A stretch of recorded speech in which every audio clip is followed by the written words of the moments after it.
Assalamualaikum Serigne Ndiaye Bouna mi ngi nuyu waa Sénégal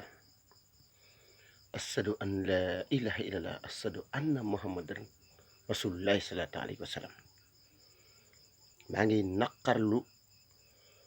li nga xamante ni moom la Macron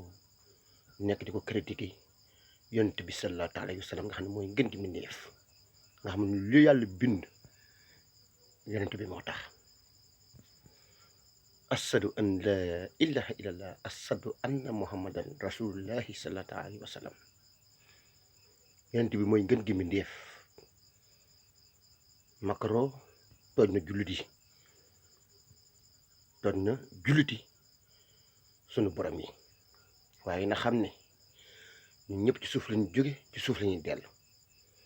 ashadu an la ilaha illallah ashadu anna muhammadan rasulullahi sallallahu alayhi wa sallam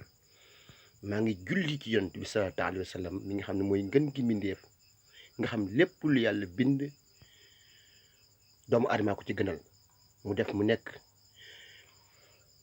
def yonent bi sallallahu alayhi wa sallam mu nekk ngën gi mbindéef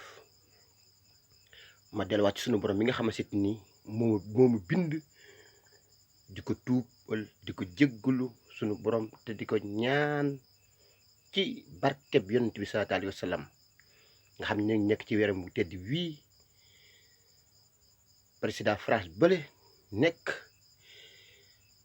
am ñu koy caricaturé mu leen di dooleel ba ci wax yeneen yoo xam ne kenn mënu ko dégg ba tax àddina bi jullit yëpp mer man Serigne Ndiaye Bouna maa ngi naqarlu loolu ci sama xol bii fas yéene daal sama si jaada ñaan sama borom mi nga xam ne moo ñu bind lii nga xam ne ñu ngi koy teg jullit yi mu nekk ak tooñ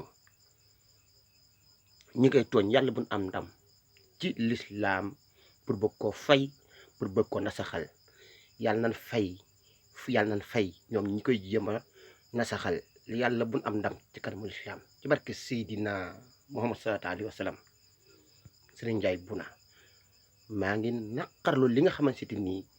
moom la Macron di président France bi nekkee ak jullit yi na ñëpp boycott France te loolu mooy dëgg te man loolu laa d'accord àddina bi nag ñu ngi gën di manifester àddina bi jullit yëpp jërë ngeen jëf ci jëf yi nga xam ne yéen a ngi koy jëf